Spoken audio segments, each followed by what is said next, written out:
Start करूं? चलो, good evening everyone. तो लास्ट टाइम अपन ने स्क्रीनिंग इफेक्ट कंप्लीट कर लिया है बेटा, आवाज नहीं। चलो ठीक है। हाँ, लास्ट टाइम अपन ने स्क्रीनिंग इफेक्ट, तुम लोग सब इधर देखना, स्क्रीनिंग इफेक्ट सब लोगों का कंप्लीट है। ठीक है, समझ में आ गया स्क्रीनिंग क्या होता है। चलो अगला टॉपिक आज का क्या रहेगा अपना, एटॉमिक रेडियस और आयनिक रेडियस साथ में। ठीक है, हेडिंग क्या है, atomic radius and ionic radius. Ionic radius छोटा सा टॉपिक है, ठीक है, उसके पहले एटॉमिक रेडियस समझना है। एटम से आयन बनता है तो इसीलिए साथ साथ में पढ़ लेते हैं। ठीक है, चलो अब एटॉमिक रेडियस से तुम लोग क्या समझते हो, किसी भी चीज की रेडियस यार, बेसिक कोई भी सर्कल की रेडियस जो अपन बेसिक पढ़ते आ रहे हैं बचपन से, कि अगर ये सर्कल है तो इसके सेंटर से इसके कोने तक की डिस्टेंस इसकी रेडियस होती है। ठीक है, कोई भी सर्कल की रेडियस। तो ये सर्कल 2D में बनाता हूं ना मैं, और एटम 3D में होता है स्फेरिकल। फुटबॉल ले लो या कोई भी बॉल पूरा, तो उस बॉल के सेंटर से उसकी जो ये बाहर आउटर कवरिंग है, ये डिस्टेंस समझ में आया ना। अगर ये पूरी बॉल है तो इस बॉल के सेंटर से इसके बाहर तक ये क्या होगी, इसकी रेडियस। ठीक है, चलो तो रेडियस मतलब बेटा पीछे वाले आवाज मत करो। ठीक है, इसके सेंटर से इसके कोने तक या इसके बाहर आउटर वाला जो भी सरफेस है वहां तक की डिस्टेंस को क्या बोलता हूं मैं, रेडियस। अब यही चीज एटम के लिए भी वैलिड है। एटम भी अपना गोल ही है स्फेरिकल, तो एटम में भी ये चीज वैलिड होगी कि उसके सेंटर से उसके कोने तक की रेडियस। ठीक है, तो इसकी डेफिनेशन क्या दूंगा मैं एटॉमिक रेडियस की,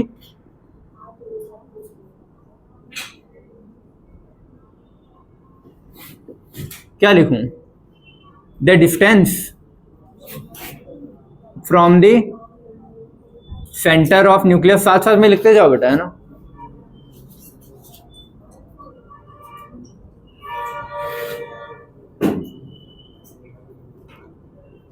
आउटर मोस्ट शेल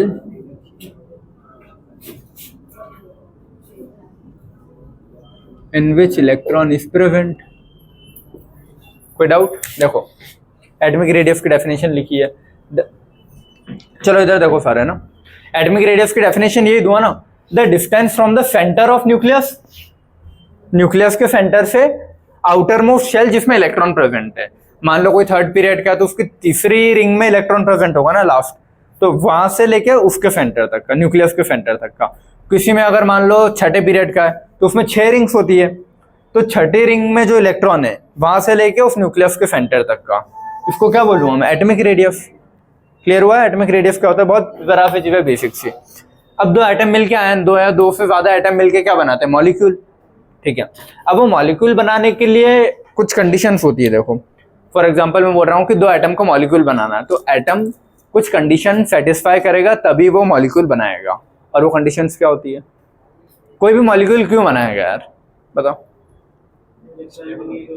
हाँ, मतलब उनको स्टेबल होना रहता है इसीलिए। ठीक है, जैसे नोबल गैस है, तो नोबल गैस का आउटर मोस्ट कॉन्फ़िगरेशन फुल होता है, उसका आउटर मोस्ट में 8, 2, 18, 32 पूरे इलेक्ट्रॉन होते हैं। तो नोबल गैसेस कभी भी मॉलिक्यूल नहीं बनाती, देखा होगा, कभी देखा है क्या? चलो एग्जांपल लिखता हूँ। ठीक है, नोबल गैस का कभी ये देखा है कि Na2 बन रहा हो, फिर Xe2 बन रहा हो? कभी भी ऐसे मॉलिक्यूल बनाते ही नहीं नोबल गैस खुद से सिंगल। ठीक है, तो ये नहीं बनते noble gas, don't form molecules normally. कभी एक्सेप्शन कुछ केस आ रहा होगा तो बात अलग है, वरना नॉर्मली कभी भी वो मॉलिक्यूल्स नहीं बनाते। He2 हीलियम-2 कभी नहीं बनेगा ना, क्योंकि उसका आउटर मोस्ट कंप्लीट है, तो क्यों ही बनाएगा। ठीक है, उसके अलावा जितने भी एटम है वो सब मॉलिक्यूल बनाना चॉइस करते हैं। ठीक है, अब एग्जांपल मैं लेता हूँ फ्लोरीन का। ठीक है, 2 फ्लोरीन, F2 लिया। अब F2 में कितने इलेक्ट्रॉन होते हैं आउटर मोस्ट रिंग में? देखो F2 सेकेंड पीरियड का है, सेकेंड पीरियड में कौन से नंबर पे आता है, 7वें। ठीक है, तो इसके आउटर मोस्ट में कितने इलेक्ट्रॉन है, 7। आ रहा है समझ में? तो इसको कंप्लीट होने के लिए एक और इलेक्ट्रॉन चाहिए ना, तो मैं बोल रहा हूँ कि 2 F है, एक ये रहा, एक ये रहा। इसके आउटर मोस्ट में कितने अभी, 1, 2, 3, 4, 5, 6 और 7। इसके भी भाई 1, 2, 3, 4, 5, 6, 7। ये कैसे लिखे पता है, ये है ना अपना लाइबे-बेकनॉफ्नी वाला, ये पूरा पीरियड है, तो सेकंड पीरियड है ना, ठीक है। सेकंड पीरियड में 1 2 3 4 5 6 7 तो सेकंड पीरियड में मतलब सेकंड रिंग में पहला इलेक्ट्रॉन, दूसरा, तीसरा, चौथा, पांचवा, छठा, 7। सेकंड रिंग में 7 इलेक्ट्रॉन इसके पास आ चुके हैं, और कंप्लीट करने के लिए 8 इलेक्ट्रॉन चाहिए होते हैं ना। अंकित इधर देख बेटा, 8 इलेक्ट्रॉन चाहिए होते हैं, तो एक और इलेक्ट्रॉन की इसको जरूरत है ना।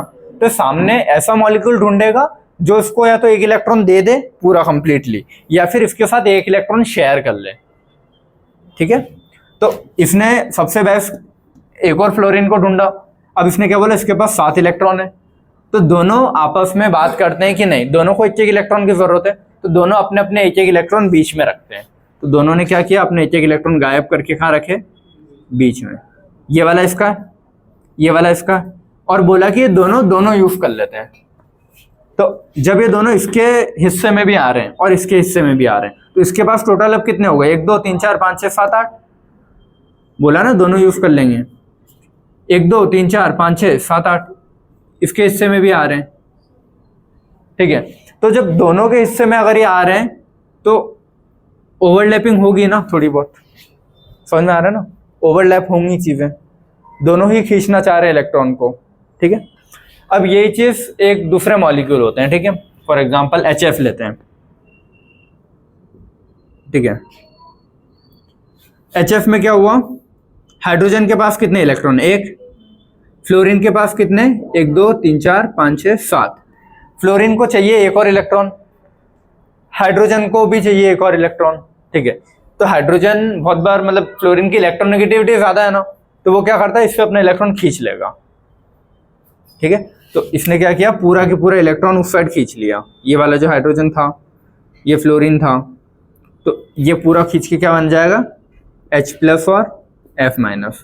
जो HF होता है ना वो आयनिक होता है, या फिर HCl आयनिक होता है। तो कंप्लीटली पूरा इलेक्ट्रॉन इसको दे देगा। देखो, या तो चाहता है कि शेल कंप्लीट रहे या रहे ही ना। फॉर एग्जांपल इसको सोडियम हाइड्राइड, उसमें भी सेम ही एग्जांपल जाएगा, ये याद रखो अभी तुम, ठीक है। HF से इतना याद रहेगा। तो कुछ मॉलिक्यूल्स होते हैं जो आयनिक रहते हैं, मतलब पूरे कंप्लीट इलेक्ट्रॉन दे देते हैं। कुछ होते हैं जो इलेक्ट्रॉन्स को शेयर करेंगे। आ रही है चीज समझ में, ठीक है। चलो तो अपन कहाँ लिखेंगे कोई नई चीज, ठीक है। हाँ चलो, हाँ अब मैंने बना दिया कुछ मॉलिक्यूल्स तुम लोगों को, ठीक है।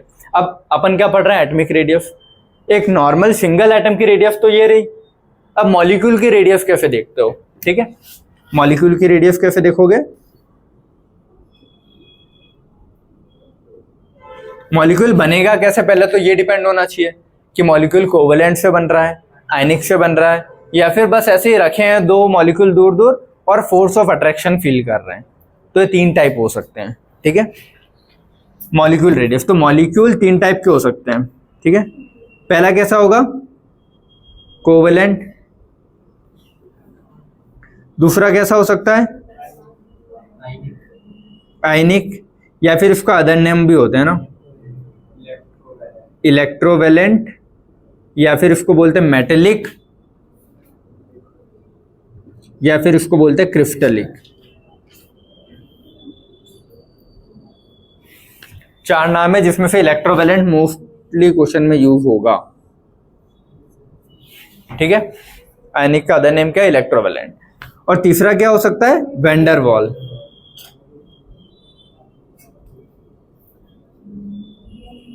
वैन डर वाल, ये V था या W था, W था ना, V था, वैन डर वाल, ये V है, ठीक है। वैन डर वाल रेडियस है, कोई बात नहीं, स्पेलिंग का फर्क नहीं पड़ता। तो मॉलिक्यूल्स 3 टाइप से बन सकते हैं, ठीक है।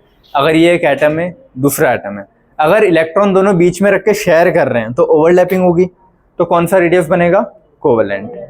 आयनिक कब बनेगा, जब ये बोले कि मैंने अपना इलेक्ट्रॉन पूरा ही तू रख ले, पूरा इलेक्ट्रॉन इसने एक्सेप्ट कर लिया और इसने पूरा इलेक्ट्रॉन डोनेट कर दिया, तो सिर्फ टच होंगे ये एटम, तो क्या होगा, आयनिक, ठीक है।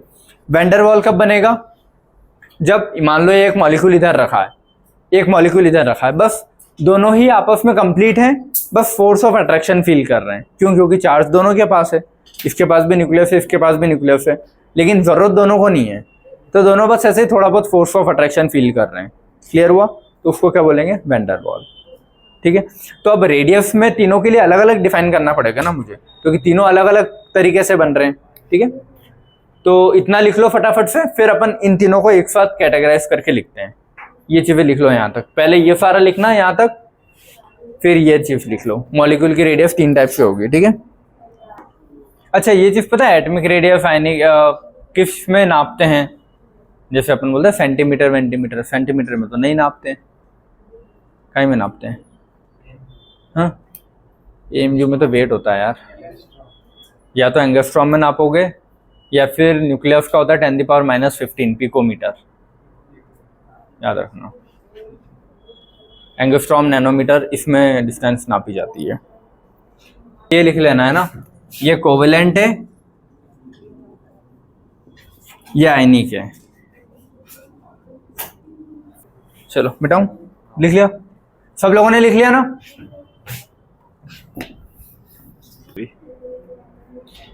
चलो लिखते रहो, मैं समझा देता हूं। ठीक है, चलो देखो, एटॉमिक रेडियस बेसिक देख लिया कि एटम की रेडियस सेंटर से आउटर मोस्ट शेल जिसमें इलेक्ट्रॉन है वो एटम की रेडियस। ठीक है, अब इसको मॉलिक्यूल, दो एटम मिलके मॉलिक्यूल बनाएंगे ना, तो मॉलिक्यूल की रेडियस को मॉलिक्यूलर रेडियस वो वर्ड नहीं देता, वो तो भी एटॉमिक रेडियस ही बोलता है। ठीक है, तो क्या बोल रहा है? Half of the inter nuclear distance, दो न्यूक्लियस के बीच की डिस्टेंस।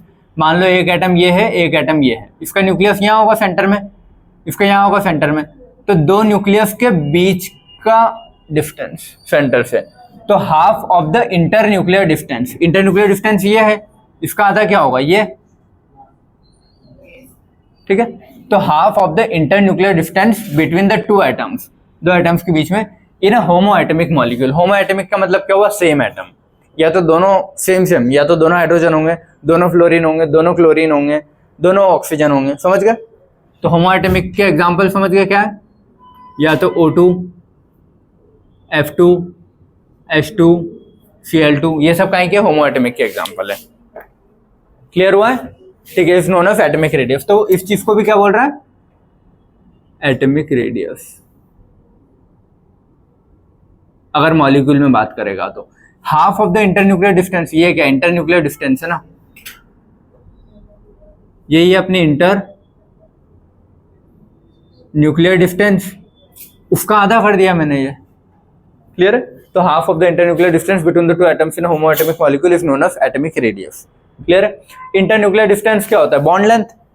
जो भी बॉन्ड इसके बीच में बनेगा, वो कोवेलेंट हो, आयनिक हो, कोई सा भी हो, यही डिस्टेंस तो बॉन्ड लेंथ भी कहलाएगा। यही बॉन्ड है ना, तो इंटरन्यूक्लियर डिस्टेंस क्या होता है? Bond length. Bond length changes with the different type of bonding. Covalent bond होगा तो बॉन्ड लेंथ छोटी होगी, आयनिक होगा तो थोड़ी बड़ी, वैन डर वाल होगा तो सबसे ज्यादा बड़ी। ठीक है, तो कोवेलेंट में मॉलिक्यूल कैसे होते हैं? ओवरलैप। मेटलिक में कैसे होंगे? जब सरफेस से टच। और वैन डर वाल में कैसे होंगे? एक यहाँ है तो एक यहाँ है, तो ये, तो इसका डिस्टेंस कौन सा वाला है? ये। ठीक है, यहाँ पे ये और यहाँ है तो ये वाला, और यहाँ पे ये वाला। समझ गए कैसे बेटा?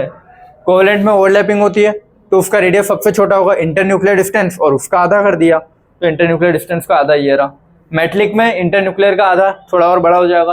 वैन डर वाल दूर दूर होता है, अट्रैक्शन फील करते हैं सिर्फ, तो उसमें इंटरन्यूक्लियर डिस्टेंस का आधा ये रहा। क्लियर है? ठीक है, तो ये क्या हो गया अपना? Bond length. अब तीनों लिखे मैंने। कोवेलेंट रेडियस क्या होती है, थोड़ा ढंग से पढ़ लेते हैं। मेटलिक रेडियस क्या होती है और वैन डर वाल रेडियस क्या होती है। ठीक है, कोवेलेंट रेडियस मतलब कोवेलेंट बॉन्ड कब बनता है? जब इलेक्ट्रॉन की शेयरिंग होती है। ठीक है, ये कब बनेगा? जब इलेक्ट्रॉन शेयरिंग होती है। और ये कब बनेगा? जब इलेक्ट्रॉन डोनेट होता है। कंप्लीट शेयरिंग मतलब शेयर, और डोनेट मतलब पूरा ही इलेक्ट्रॉन दे दिया। ठीक है, तो इसमें क्या होगी? इलेक्ट्रॉन शेयरिंग, और इसमें क्या होगा? Electron donate. ये याद रखना।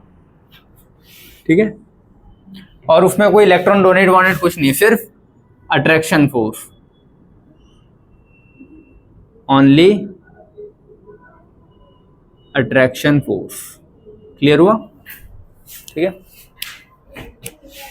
इन दोनों का तो फिर भी कुछ हो जाएगा, उसका कुछ नहीं होगा। चलो, कोवेलेंट रेडियस मतलब इलेक्ट्रॉन शेयरिंग हो रही है। इलेक्ट्रॉन शेयर कोई भी एटम कब क्यों करेगा? क्योंकि उसको अपने आउटर मोस्ट स्ट्रिंग के मतलब कंप्लीट करना है, या ड्यूप्लेट बोल लो या ऑक्टेट बोल लो, ठीक है। तो it is the 1/2 of the distance between two nucleus, वही है, half of the internuclear distance को अदर लैंग्वेज में लिखा है, ठीक है। Of like atoms, like atom मतलब same same, bonded by single covalent bond, याद रहेगा, मतलब याद क्या रहेगा, समझ में आ गया ना, यही चीज है, ठीक है। यूज फॉर नॉन मेटल, ये याद रखना है, किसके लिए यूज होती है कोवेलेंट रेडियस, नॉन मेटल, क्योंकि देखो कोवेलेंट रेडियस का एग्जांपल लूं मैं, O2, F2, Cl2, तो ये सारे नॉन मेटल ही है ना, पी ब्लॉक के हैं, तो नॉन मेटल के लिए यूज होती है मोस्टली कोवेलेंट रेडियस, याद रखो। हाँ सेम बोला ना, बिटवीन लाइक एटम्स, तो दोनों ही सेम है, तो नॉन मेटल वाले ज्यादा प्रेफर करते हैं, ठीक है, इलेक्ट्रॉन शेयरिंग वाला। Form by overlapping of atomic orbital, ये चीज देखो कैसे समझोगे तुम, हाइब्रिडाइजेशन पढ़ा है पहले कभी जीवन में, थोड़ा बहुत तो पढ़ा होगा, ठीक है। अगर मैं बोल रहा हूँ 2 फ्लोरीन F2 बन रहा है, तो F2 कब बनता है इधर देखना, ठीक है, एक एग्जांपल दे रहा हूं मैं बस, उससे समझ जाना। फ्लोरीन में S के तो भरे होंगे दोनों, P के देखो,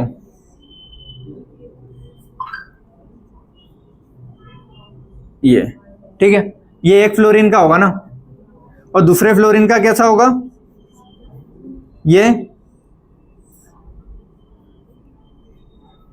ये आता है कि नहीं आया, ये भी किसी को, देखो फ्लोरीन सेकंड पीरियड का है, सेकंड पीरियड में पहले S के दो इलेक्ट्रॉन आते हैं, तो F का डब्बा बनाया मैंने और 2 इलेक्ट्रॉन भर दिए, फिर P आता है उसके बाद, तो P का डब्बा बनाया, और P में कौन से नंबर पे आता है फ्लोरीन, 5वें, BCNOF, तो 5 इलेक्ट्रॉन भरते तो 1 2 3 4 5 भर दिए।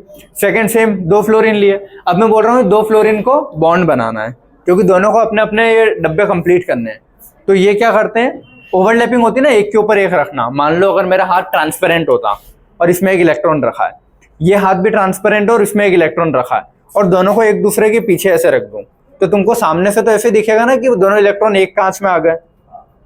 ये जो समझ में, ये भी एक ग्लास है और इसमें एक इलेक्ट्रॉन रखा है, ये एक ग्लास है, इसमें एक इलेक्ट्रॉन रखा है। अगर दोनों को ऐसे एक दूसरे के आगे पीछे ऐसे रख दूं, तो तुमको सामने से तो ये दिख रहा है ना कि एक सेम आ गए, ठीक है, तो इसको बोलते हैं ओवरलैपिंग, समझ में आया।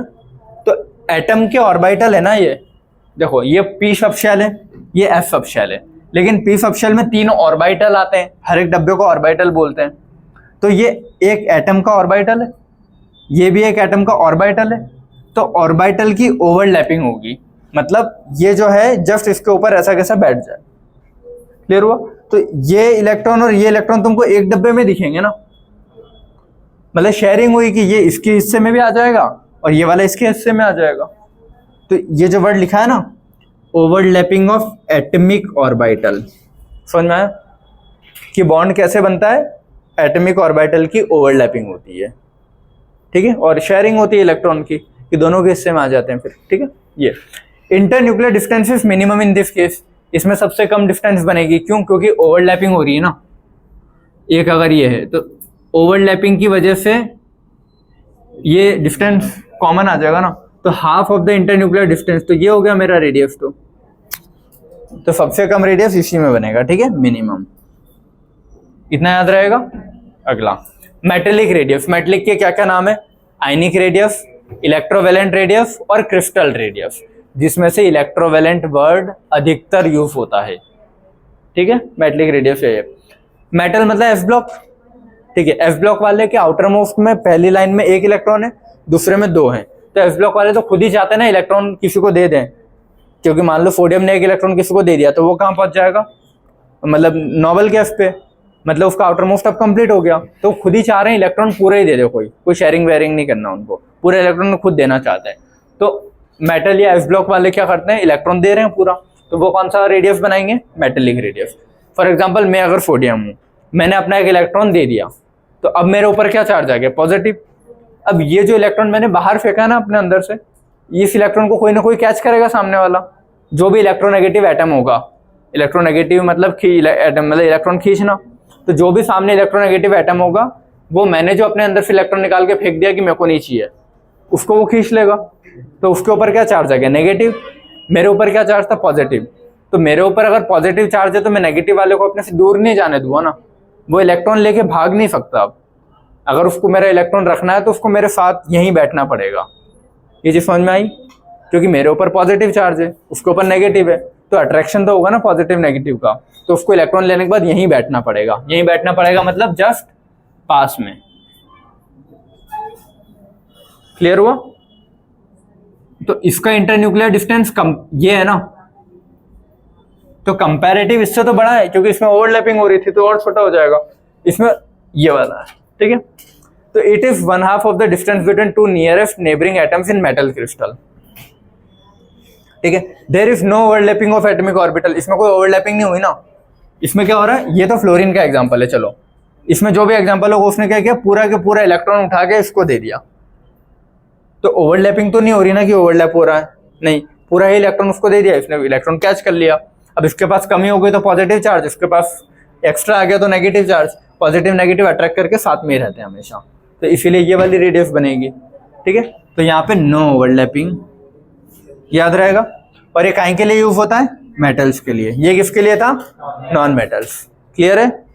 ठीक है, वैंडरवाल रेडियस, वैंडरवाल रेडियस किन के बीच में लगेगी, या तो मान लो कोई दो मॉलिक्यूल इधर रखे हैं, F2 यहाँ रखा है, Cl2 यहाँ रखा है, या फिर एक F उधर रखा है, सॉरी एक नियॉन उधर रखा है, एक ज़ेनॉन इधर रखा है, कोई भी दो नोबल गैस दूर दूर रखी है, या फिर कोई भी दो मॉलिक्यूल्स दूर दूर रखे हैं, F2 इधर रखा है, Cl2 यहाँ रखा है, तो F2 खुद ही बन गया ना पहले से F2, Cl2 भी दो Cl मिलके बन गए, तो अब ये Cl2 किसी और से सिर्फ फोर्स ऑफ अट्रैक्शन रख सकता है, बॉन्ड नहीं बनाएगा, क्योंकि दोनों कंप्लीट हो गया ना इसका आउटर मोस्ट, F2 के भी दोनों फ्लोरीन के आउटर मोस्ट कंप्लीट हो गए, तो ये भी अब बॉन्ड नहीं बनाएगा किसी से, सिर्फ फोर्स ऑफ अट्रैक्शन रख सकता है, क्योंकि इसके पास भी मतलब न्यूक्लियस है, इलेक्ट्रॉन है, इसके बाद न्यूक्लियस इलेक्ट्रॉन है, तो फोर्स ऑफ अट्रैक्शन थोड़ा तो रखेगा ना। आया समझ में? ठीक है, तो वैंडरवाल रेडियस क्या होता है, it is the 1/2 of the distance. ठीक है, जो भी डिस्टेंस होगा इन दोनों के बीच में उसका आधा कर दो ये। ठीक है, तो 1/2 of the distance between nuclei of two adjacent atom and two nearest neighbouring molecule.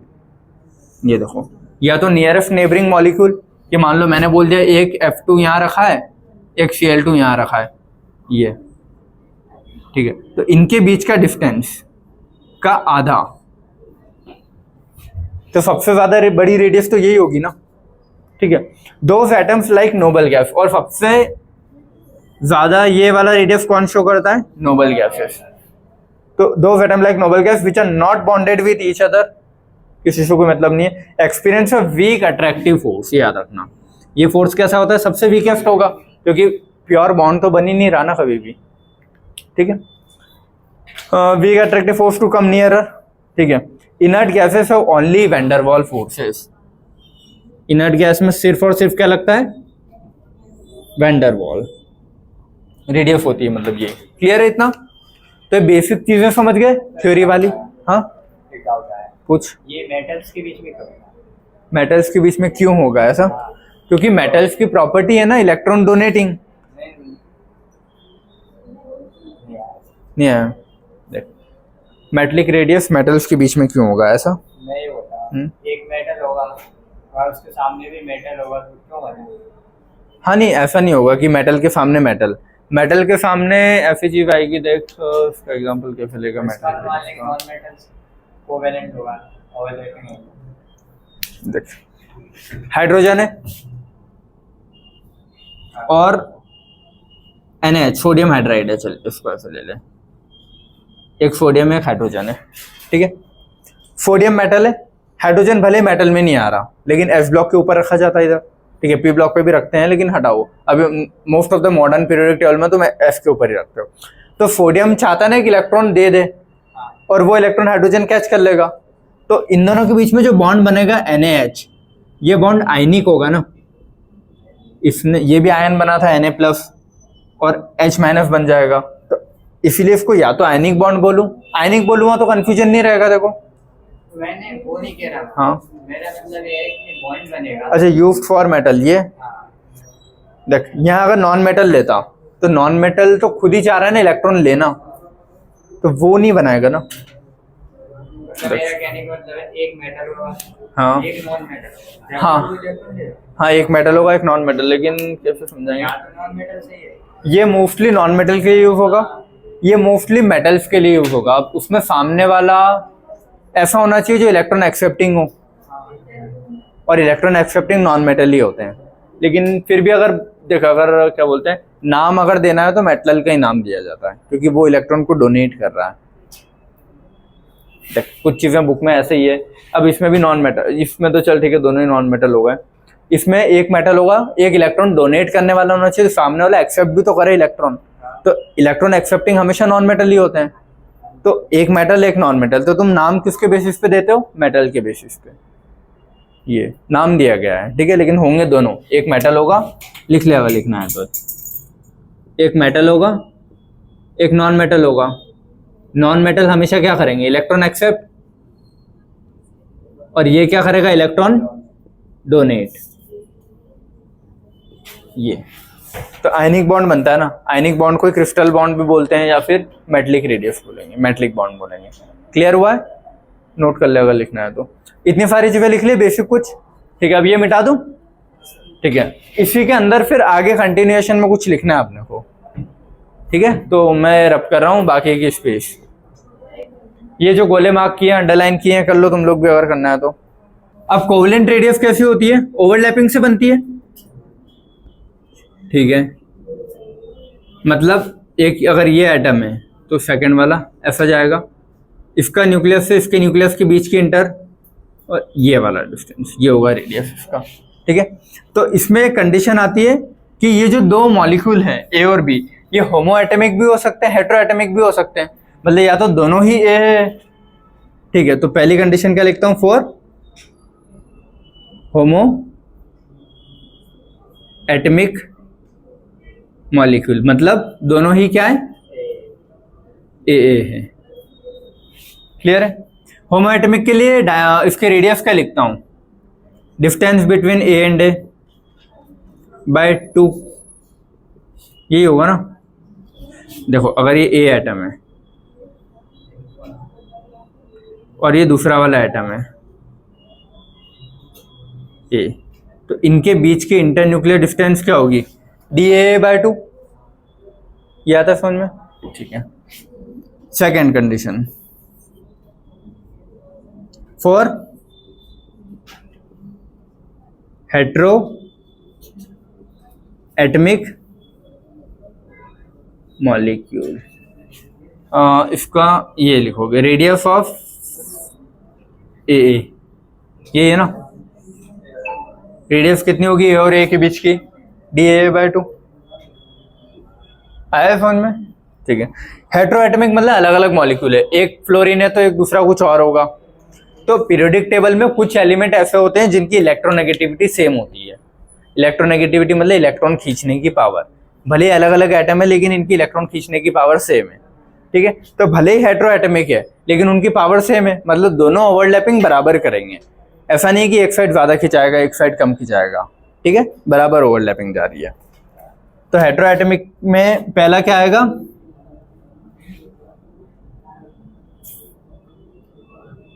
ये अगर A है,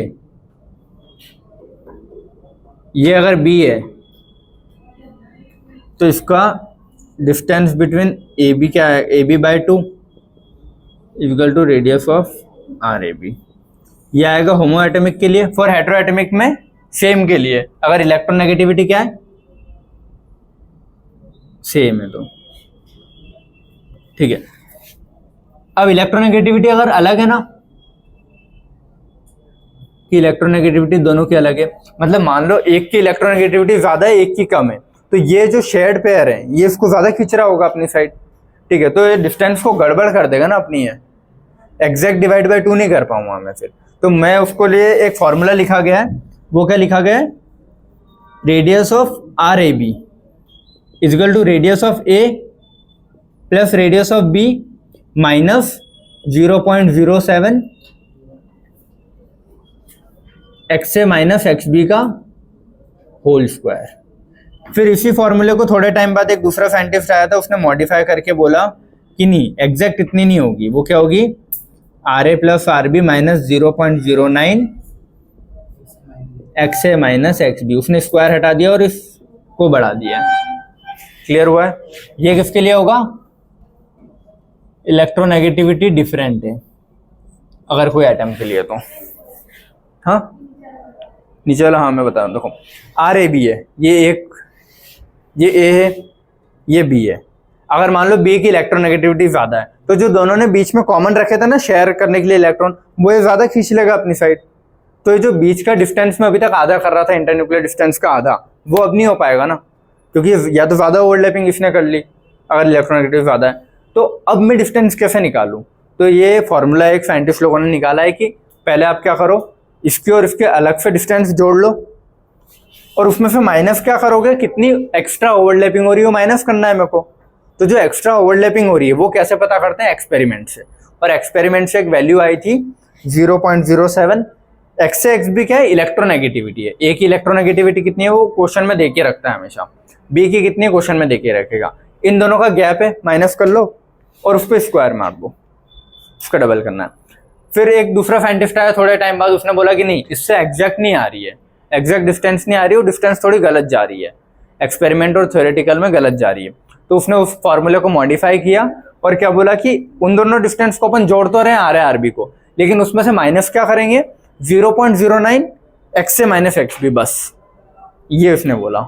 तो ये फाइनल वाला फॉर्मूला था करेक्ट वाला, ठीक है। तो इनके नाम है, वो नाम क्या है? पहले वाले को बोलते हैं स्टेवेंसन एंड शूमेकर फॉर्मूला। मैं नाम लिखवा देता हूँ, कोई काम का नहीं है, ठीक है, बट लिख लो।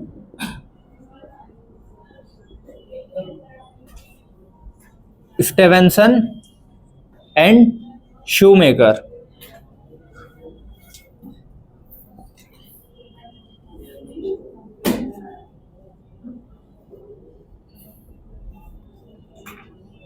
Stevenson and Schomaker formula. और दूसरे वाले साइंटिस्ट का नाम क्या था? पोर्टरफील्ड फॉर्मूला, ठीक है।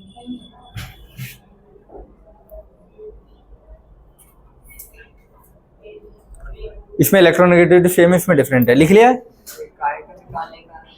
ये मैं बताता हूँ, देखो फॉर एग्जांपल इसी का देखो, अगर क्वेश्चन में तुमको ये दिया है कि एक ए एटम है जिसका डायमीटर दिया है, ठीक है, डायमीटर मैंने कुछ दे दिया 5 नैनोमीटर। एक बी एटम है, उसका रेडियस दिया है मैंने 3 एंगस्ट्रॉम। समझ गए कुछ? ठीक है। अब मैं बोल रहा हूं इलेक्ट्रोनेगेटिविटी ऑफ ए दिया है मैंने 6 और इलेक्ट्रोनेगेटिविटी ऑफ बी दिया है मैंने 3, ठीक है। अब तुम मुझे बताओ, ये मैंने ए का कुछ डायमीटर दे दिया, एक एटम है ए, उसका डायमीटर दे दिया, एक एटम है बी, उसका मैंने रेडियस दिया है, और मैंने दोनों की इलेक्ट्रोनेगेटिविटी बता रखी है। और फिर बोल रहा हूँ कि अगर ये कोवेलेंट बॉन्ड बनाता है तो तुम उसका मुझे कोवेलेंट बॉन्ड का रेडियस बताओ, एटॉमिक रेडियस फाइंड करो, ठीक है। तुमको फाइंड क्या करना है? Find the atomic radius of the covalently bonded molecule A B, ठीक है। ये आया समझ में क्या पूछा मैंने? क्वेश्चन आया सब लोगों को कि क्या पूछ रहा हूं इसमें कि कोवेलेंट रेडियस फाइंड करना है ए बी का, तो दोनों की इलेक्ट्रोनेगेटिविटी अगर अलग अलग है तो फिर यही वाला फॉर्मूला लगेगा। सेम अगर इलेक्ट्रोनेगेटिविटी होती तो सीधा मैं इसको जोड़ के डिवाइड कर देता। आया समझ में?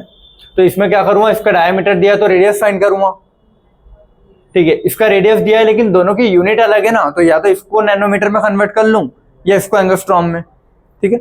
और फिर इसको प्लस इसका रेडियस निकाल के प्लस इसका रेडियस माइनस क्या करूंगा, 6 - 3 का होल स्क्वायर। आया नहीं आया? नहीं बेटा, ये क्वेश्चन है, इसको सॉल्व कैसे करूंगा? मान लो चलो मैंने रेडियस ही दे दिया था यार, सिंपल, मैं इतना कैलकुलेट नहीं कर रहा, ये रेडियस ही दे दिया था और ये भी एंगस्ट्रॉम में दे दिया है मैंने, ठीक है। तो मैं क्या बोल रहा हूँ, radius of A plus radius of B minus क्या करना है, पहले की इलेक्ट्रोनेगेटिविटी, दूसरे की इलेक्ट्रोनेगेटिविटी और इसका सॉरी हाँ 0.09 भी आएगा, माइनस 0.09 एक्स ए माइनस एक्स बी, बस इतना ही है। अगर ये लगा रहा हूं तो, और 0.07 लगाता तो होल स्क्वायर भी करता, और इससे मेरा ये आ जाएगा distance between A and B, जो भी मेरा रेडियस है, या फिर रेडियस लिखो, उसको डी मत लिखो, radius of A and B. आया अब? ठीक है, लिख लो फटाफट ये वाला।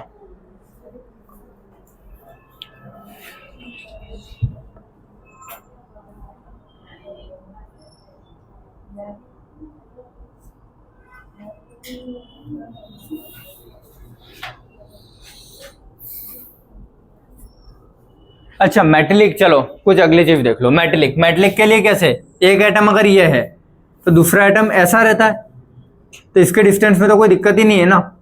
ये ए है, ये बी है, तो इसका रेडियस कैसे फाइंड करूंगा, आर ए बी का distance between A and B, जो भी मेरे को पूरा है, ये distance between A and B है ना, डिवाइड विथ 2। सिंपल है, इसमें कोई दिक्कत ही नहीं है। नहीं आया है ना।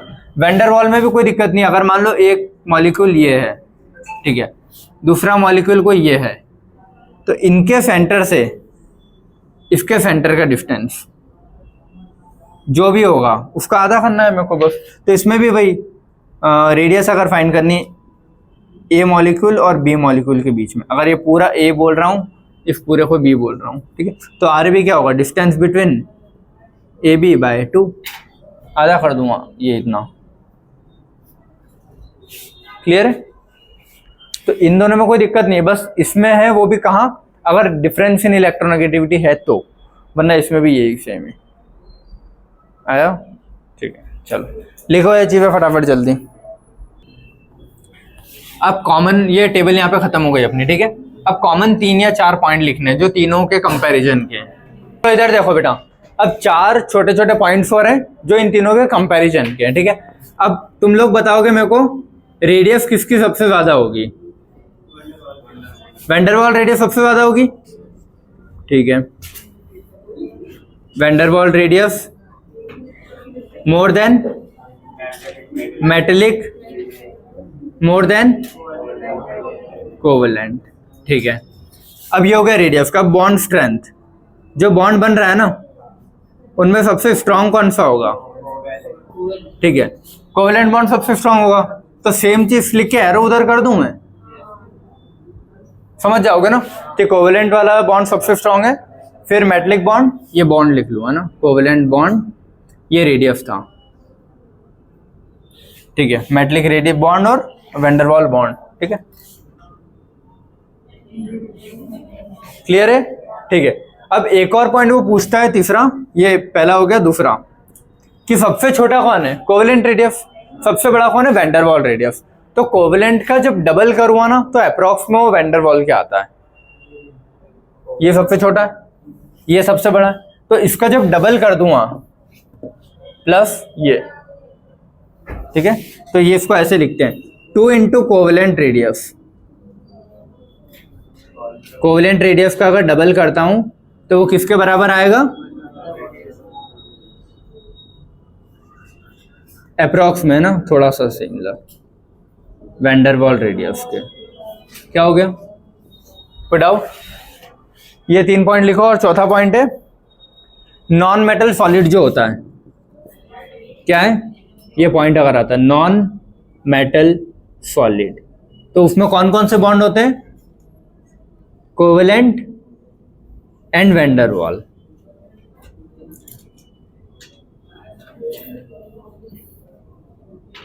बॉन्ड प्रेजेंट, ठीक है। नॉन मेटल सॉलिड में कोवेलेंट और वैंडरवाल दोनों बॉन्ड प्रेजेंट रहते हैं, ठीक है।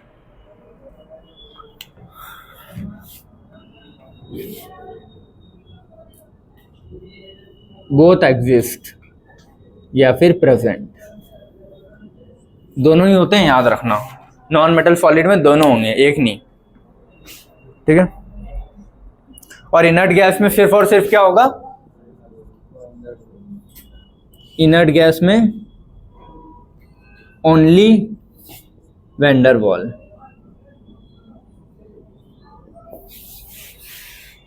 ठीक है। 4-5 पॉइंट नोट कर लो।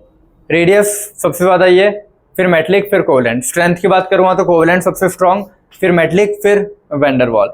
और अगर कंपैरिजन करूँ तीनों का आपस में, तो कोवेलेंट का डबल करूँगा तो वैंडरवाल के अप्रॉक्स में जाता है, ठीक है।